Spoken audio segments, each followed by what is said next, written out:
DA case order 25% ডিএর order copy প্রকাশ করল সুপ্রিম কোর্ট। কোন কর্মচারীরা পাবে একটু দেখে নেওয়া যাক। Hi everyone, welcome back to my channel Anjana আর ব্যঞ্জনা। বন্ধুরা, তোমাদের সকলকে আমার এই ছোট্ট ইউটিউব চ্যানেলে স্বাগত জানাই। ডিএ কেস অর্ডার কপি অনুযায়ী সুপ্রিম কোর্ট পশ্চিমবঙ্গ রাজ্য সরকারি কর্মচারীদের মহার্ঘ ভাতা অর্থাৎ ডিএ সংক্রান্ত মামলায় একটি গুরুত্বপূর্ণ অন্তর্বর্তীকালীন নির্দেশ দিয়েছে। কলকাতা হাইকোর্টের রায়কে চ্যালেঞ্জ করে রাজ্য সরকারের দায়ের করা স্পেশাল লিভ পিটিশনের শুনানিতে এই নির্দেশ আসে। বিচারপতি সঞ্জয় কারোল এবং বিচারপতি সন্দীপ মেহতার বেঞ্চ এই নির্দেশ দেন। তাহলে এসো বন্ধুরা, এই নির্দেশের গুরুত্বপূর্ণ দিকগুলি বিস্তারিত জেনে নিই। অর্ডার কপি অনুযায়ী অন্তর্বর্তীকালীন নির্দেশের মূল বিষয় বকেয়া ডিএর 25% প্রদান করতে হবে।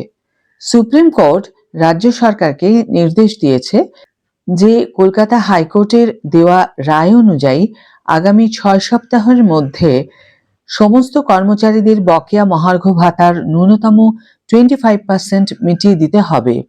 এই রায়টি 2020 সালের WPST number 102/2020 The State of West Bengal and Wars versus Confederation of State Government Employees West Bengal and Wars এবং 2022 সালের 22 সেপ্টেম্বরের RVW নাম্বার 159/2022 এবং CAN নাম্বার 1/2022 মামলার রায়ের ভিত্তিতে দেওয়া হয়েছে।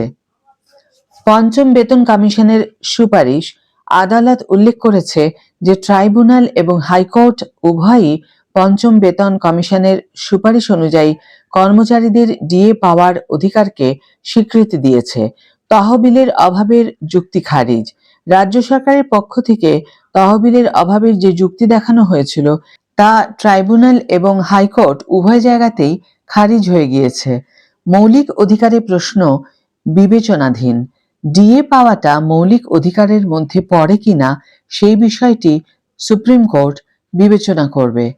তবে এই বিষয়টি বিচারাধীন থাকাকালীন কর্মচারীদের অনির্দিষ্টকালের জন্য অপেক্ষা করানো উচিত নয় বলে আদালত মনে করে। মামলার ভবিষ্যৎ। এই অন্তর্বর্তীকালীন নির্দেশ মামলার চূড়ান্ত ফলাফলের উপর কোনো প্রভাব ফেলবে না এবং উভয় পক্ষ তাদের নিজ নিজ অধিকার ও যুক্তির ভিত্তিতে লড়াই চালিয়ে যেতে পারবে। পরবর্তী 4 সপ্তাহের মধ্যে উভয় পক্ষকে তাদের লিখিত বক্তব্য জমা দেওয়ার নির্দেশ দেওয়া হয়েছে। মামলার পরবর্তী শুনানি 2025 সালের 4 আগস্ট ধার্য করা হয়েছে। প্র্যাকটিক্যাল দিক ও তাৎপর্য। এই অন্তর্বর্তীকালীন নির্দেশ রাজ্য সরকারি কর্মচারীদের জন্য একটি বড় স্বস্তি নিয়ে এসেছে। দীর্ঘদিন ধরে ঝুলে থাকা ডিএ মামলার নিষ্পত্তির দিকে এটি একটি গুরুত্বপূর্ণ পদক্ষেপ। যদিও এটি চূড়ান্ত রায় নয়, তবুও বকেয়া টাকার একাংশ পাওয়ার সম্ভাবনা তৈরি হওয়ায় কর্মচারীদের মধ্যে আশার আলো জেগেছে। রাজ্য সরকারকে এখন নির্দিষ্ট সময়ের মধ্যে নির্দেশ কার্যকর করতে হবে। ডিএ মৌলিক অধিকারের প্রশ্নটির নিষ্পত্তি হলে ভবিষ্যতে এই ধরনের মামলার ক্ষেত্রে একটি গুরুত্বপূর্ণ দিক নির্দেশনা পাওয়া যাবে। আজকের ভিডিও এখানেই শেষ করছি বন্ধুরা। ভিডিওটি যদি কার্যকর বলে মনে হয়ে থাকে তাহলে অবশ্যই একটা ছোট্ট করে লাইক দিও, শেয়ার করো বন্ধুদের সাথে, কমেন্ট করে জানিও তোমাদের মতামত। যারা এখন আমার চ্যানেলটিকে সাবস্ক্রাইব করোনি তারা অবশ্যই চ্যানেলটিকে সাবস্ক্রাইব করে আমার পাশে থেকো, আর যারা অলরেডি সাবস্ক্রাইব করে দিয়েছো তাদের জন্য আমার অনেক ভালোবাসা এবং অনেক ধন্যবাদ। আজ তাহলে বিদায় বন্ধু, দেখা হবে পরের ভিডিওতে।